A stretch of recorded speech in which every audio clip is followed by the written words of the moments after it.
Hello everyone, welcome back to my YouTube channel Manjula vlogs.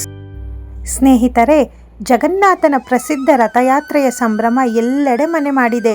Jagannath ಸ್ವಾಮಿ ಅಂದ ತಕ್ಷಣ ನಮಗೆ ನೆನಪಾಗೋದು ಅವರ ಆ ಅದ್ಭುತ ರಥಯಾತ್ರೆ ಮತ್ತು ಅವರಿಗೆ ಅರ್ಪಿಸುವ 57 ಭೋಗ್ ಮಹಾಪ್ರಸಾದ.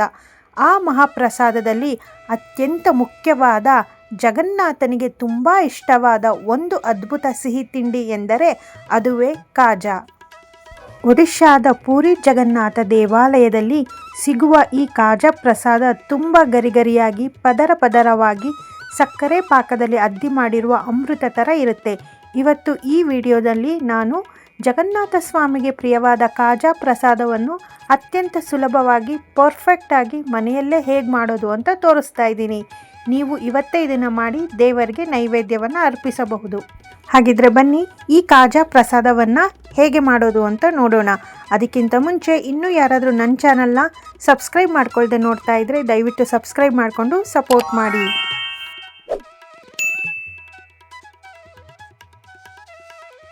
ಈ ಕಾಜಾ ಪ್ರಸಾದ ಮಾಡೋದಕ್ಕೆ ಇಷ್ಟೆಲ್ಲ ಪದಾರ್ಥಗಳು ಬೇಕಾಗುತ್ತೆ. ಈಗ ಒಂದು ಬೌಲಲ್ಲಿ 1 ಕಪ್ ಆಗುವಷ್ಟು ಮೈದಾ ಹಿಟ್ಟನ್ನು ಹಾಕ್ಕೊಂಡಿದ್ದೀನಿ. ಇದಕ್ಕೆ ಚಿಟಿಕೆ ಉಪ್ಪನ್ನು ಸೇರಿಸ್ತಾ ಇದ್ದೀನಿ. ಯಾವುದೇ ಸ್ವೀಟ್ ಮಾಡಿದ್ರೂ 1 ಚಿಟಿಕೆ ಉಪ್ಪು ಹಾಕಿದ್ರೆ ರುಚಿ ಹೆಚ್ಚಾಗುತ್ತೆ.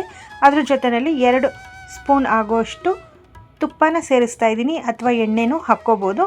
ಈ ರೀತಿಯಾಗಿ ಕೈಯಲ್ಲೇ ಹಿಟ್ಟನ್ನು ತುಪ್ಪದ ಜೊತೆಯಲ್ಲಿ ಚೆನ್ನಾಗಿ ಮಿಕ್ಸ್ ಮಾಡೋ ಹಾಗೆ ಉಜ್ಜಿ ಕಲಿಸ್ಬೇಕಾಗತ್ತೆ. ತುಪ್ಪನ ನಾನು 2 ಸತಿ ಹಾಕ್ಕೊಂಡಿದ್ದೀನಿ. ಫಸ್ಟಿಗೆ ಒಂದು ಸ್ವಲ್ಪ ಮಿಕ್ಸ್ ಮಾಡಿಕೊಂಡೆ. ಈಗ ಇನ್ನೊಂದು ಸ್ಪೂನ್ ಹಾಕಿ ಇನ್ನೊಂದು ಸತಿ ಚೆನ್ನಾಗಿ ಮಿಕ್ಸ್ ಮಾಡ್ಕೊಳ್ತಾ ಇದ್ದೀನಿ. ಈ ರೀತಿ ಕೈಯಲ್ಲಿ ಹಿಡಿದ್ರೆ ಉಂಡೆ ಕಟ್ಟುವ ಹದಕ್ಕೆ ಬರಬೇಕು. ಇದರಿಂದ ಕಾಜಾ ತುಂಬ ಗರಿಗರಿಯಾಗಿ ಬರುತ್ತೆ. ಈಗ ಸ್ವಲ್ಪ ನೀರು ಹಾಕ್ಕೊಂಡು ಚಪಾತಿ ಹಿಟ್ಟಿನ ಹದಕ್ಕೆ ಅಥವಾ ಚಪಾತಿ ಹಿಟ್ಟಿಗಿಂತ ಸ್ವಲ್ಪ ಗಟ್ಟಿಯಾಗಿ ಹಿಟ್ಟನ್ನು ಕಲಿಸ್ಕೋಬೇಕಾಗುತ್ತೆ. ಜಗನ್ನಾಥ ರಥಯಾತ್ರೆ ಭಾರತದ ಅತ್ಯಂತ ಪ್ರಸಿದ್ಧ ಹಬ್ಬಗಳಲ್ಲಿ ಒಂದಾಗಿದೆ. ಪ್ರತಿ ವರ್ಷ ಒಡಿಶಾದ ಪುರಿಯಲ್ಲಿ ಈ ಜಗನ್ನಾಥ, ಬಲಭದ್ರ ಹಾಗೂ ಸುಭದ್ರ ದೇವಿಯರ ಭವ್ಯವಾದ ರಥಗಳಲ್ಲಿ ಭಕ್ತರಿಗೆ ದರ್ಶನವನ್ನು ನೀಡುತ್ತಾರೆ.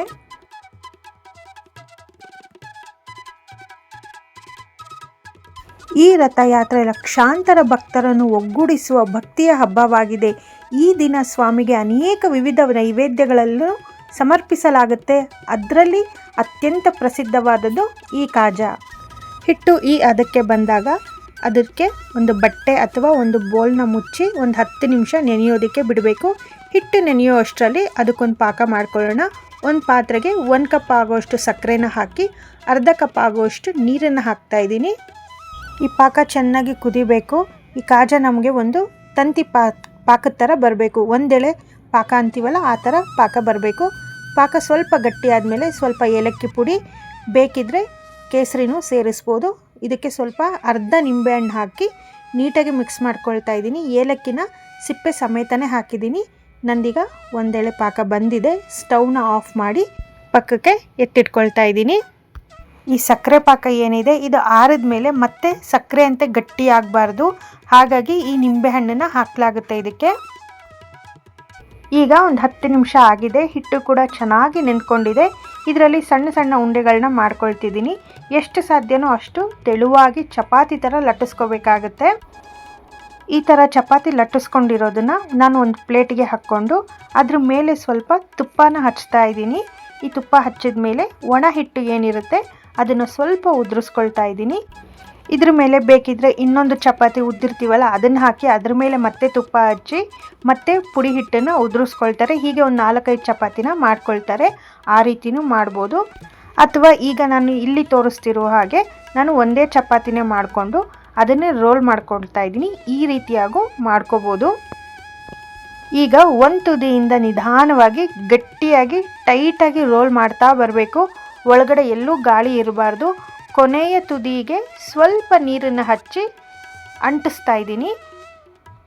ನಿಮಗೆ ಎಷ್ಟು ಸಾಧ್ಯನೋ ಅಷ್ಟು ಟೈಟಾಗಿ ರೋಲ್ ಮಾಡ್ಕೋಬೇಕಾಗತ್ತೆ. ಇಲ್ಲ ಲೂಸ್ ಆಯಿತು ಅಂದರೆ ಪದರಗಳು ಏನು ಬರುತ್ತೆ ಅದು ಅಷ್ಟು ನೀಟಾಗಿ ಬರೋದಿಲ್ಲ. ಹಾಗಾಗಿ ನೀವು ಎಷ್ಟು ತೆಳ್ಳಗೆ ಸಾಧ್ಯನೋ ಅಷ್ಟು ತೆಳ್ಳಗೆ ಚಪಾತಿ ಮಾಡಿಕೊಂಡು ಎಷ್ಟು ರೋಲ್ ಮಾಡೋದಕ್ಕೆ ಸಾಧ್ಯನೋ ಅಷ್ಟು ರೋಲ್ ಮಾಡಿಕೊಂಡ್ರೆ ಪದರ ಏನಿದೆ ಅದು ತುಂಬ ಚೆನ್ನಾಗಿ ಬರುತ್ತೆ. ಇನ್ನು ನೀರು ಹಾಕಿ ಅಂಚನ್ನು ಅಂಟಿಸೋದ್ರಿಂದ ಎಣ್ಣೆನಲ್ಲಿ ಕರೆದಾಗ ಬಿಚ್ಕೊಳ್ಳೋದಿಲ್ಲ. ಈಗ ರೋಲ್ ಮಾಡಿದ ನಂತರ ಅರ್ಧರ್ಧ ಇಂಚಿನ ಸಣ್ಣ ಸಣ್ಣ ಪೀಸ್ಗಳನ್ನಾಗಿ ಕಟ್ ಮಾಡ್ಕೋಬೇಕಾಗುತ್ತೆ. ನಾನು ತೋರಿಸ್ತಾ ಇದ್ದೀನಲ್ವಾ, ಅದೇ ರೀತಿಯೇ ನಿಮಗೆ ಎಷ್ಟು ದೊಡ್ಡದಾಗಿ ಬೇಕು, ಎಷ್ಟು ಸೈಜಲ್ಲಿ ಯಾವ ಸೈಜಲ್ಲಿ ಬೇಕು ಆ ಸೈಜಲ್ಲಿ ಚಿಕ್ಕ ಚಿಕ್ಕದಾಗಿ ಕಟ್ ಮಾಡ್ಕೋಬೋದು. ನಾನಿಲ್ಲಿ ಪುಟ್ಟದಾಗಿ ಕಟ್ ಮಾಡ್ಕೊಳ್ತಾ ಇದ್ದೀನಿ.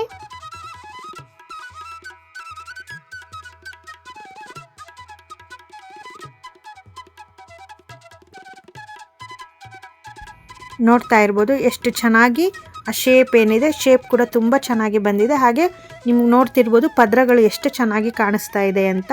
ಈ ರೀತಿ ಕಟ್ ಮಾಡಿರುವಂತಹ ಪ್ರತಿಯೊಂದು ಪೀಸ್ಗಳಿಗೆ ಸ್ವಲ್ಪನೇ ಲಘುವಾಗಿ ಬೆರಳಿನಿಂದ ಅಥವಾ ಲಟ್ಟಣಿಗೆಯಿಂದ ಒಂದೇ ಒಂದು ಸಾರಿ ಲಟ್ಟಿಸ್ಕೊಂಡ್ರೆ ಸಾಕಾಗುತ್ತೆ. ನಾನು ಜಾಸ್ತಿ ಏನು ಪ್ರೆಸ್ ಮಾಡ್ತಾ ಇಲ್ಲ, ನಂದು ಆಲ್ರೆಡಿ ಚೆನ್ನಾಗಿ ಬಂದಿದೆ. ಹಾಗಾಗಿ ಪದರಗಳು ತುಂಬ ಚೆನ್ನಾಗಿ ಕಾಣಿಸ್ತಾ ಇದೆ. ನೋಡ್ತಾ ಇರ್ಬೋದು ಇಷ್ಟು ನಂದು ಕಾಜಾ ಆಗಿದೆ.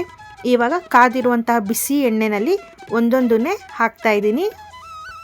ಎಣ್ಣೆ ಸಾಧಾರಣ ಬಿಸಿಯಾಗಿರಬೇಕು, ಮೀಡಿಯಮ್ ಟು ಲೋ ಹೀಟಲ್ಲಿ ಇರಬೇಕು.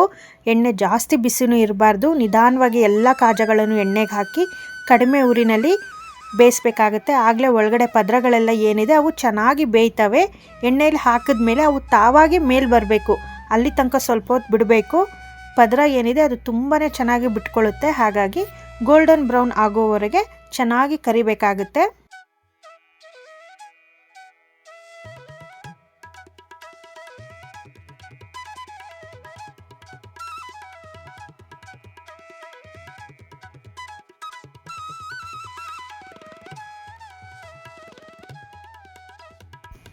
ಕರೆದ ತಕ್ಷಣ ಬಿಸಿ ಬಿಸಿಯಾಗಿರುವಂತಹ ಕಾಜಗಳನ್ನ ಮುಂಚೆನೇ ಮಾಡಿಟ್ಕೊಂಡಿರುವಂತಹ ಉಗುರು ಬೆಚ್ಚಗಿನ ಸಕ್ಕರೆ ಪಾಕಕ್ಕೆ ಹಾಕ್ಕೋಬೇಕು.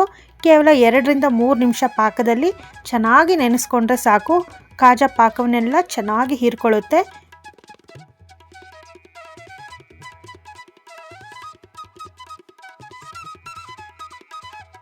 ಒಂದು 3 ನಿಮಿಷ ಆದಮೇಲೆ ನೋಡ್ತಾ ಇರ್ಬೋದು ಆ ಸಕ್ಕರೆ ಪಾಕನೆಲ್ಲ ಕಾಜಗಳು ಎಷ್ಟು ಚೆನ್ನಾಗಿ ಹೀರ್ಕೊಂಡಿದೆ ಅಂತ. ಒಂದು ಪ್ಲೇಟ್ಗೆ ಸರ್ವ್ ಕೂಡ ಮಾಡ್ಕೊಳ್ತಾ ಇದ್ದೀನಿ. ನೋಡಿದ್ರಲ್ಲ ಸ್ನೇಹಿತರೆ, ನಮ್ಮ ಜಗನ್ನಾಥ ಸ್ವಾಮಿಗೆ ಪ್ರಿಯವಾದ ಗರಿಗರಿಯಾದ ಜ್ಯೂಸಿಯಾದ ಕಾಜಾ ಮಹಾಪ್ರಸಾದ ಈಗ ದೇವರಿಗೆ ನೈವೇದ್ಯ ಮಾಡಲು ಸಂಪೂರ್ಣವಾಗಿ ಸಿದ್ಧವಾಗಿದೆ. ಮನೆಯಲ್ಲಿರುವಂತಹ ಪದಾರ್ಥಗಳನ್ನು ಬಳಸ್ಕೊಂಡು ಮಾಡಿರುವಂತಹ ಪ್ರಸಾದ ಎಷ್ಟು ಅದ್ಭುತವಾಗಿ ಬಂದಿದೆ ನೋಡಿ. ನೀವು ಕೂಡ ಈ ರಥಯಾತ್ರೆಯ ವಿಶೇಷ ಸಂದರ್ಭದಲ್ಲಿ ನಿಮ್ಮ ಮನೆಯಲ್ಲಿ ಈ ಪ್ರಸಾದವನ್ನು ತಪ್ಪದೆ ಪ್ರಯತ್ನಿಸಿ, ದೇವರಿಗೆ ಅರ್ಪಿಸಿ, ದೇವರ ಆಶೀರ್ವಾದವನ್ನು ಪಡೆಯಿರಿ. ಜೈ ಜಗನ್ನಾಥ್. ಈ ಒಂದು ಪುಟ್ಟ ವಿಡಿಯೋ ನಿಮಗೆಲ್ಲ ಇಷ್ಟವಾಗಿದ್ದರೆ ದಯವಿಟ್ಟು ಲೈಕ್ ಮಾಡಿ, ಕಮೆಂಟ್ ಮಾಡಿ, ಶೇರ್ ಮಾಡಿ, ಸಬ್ಸ್ಕ್ರೈಬ್ ಮಾಡೋದನ್ನು ಮಾತ್ರ ಮರಿಬೇಡಿ. ಹಾಗೆ ಹೈಪ್ ಕೂಡ ಮಾಡಿ. Thank you.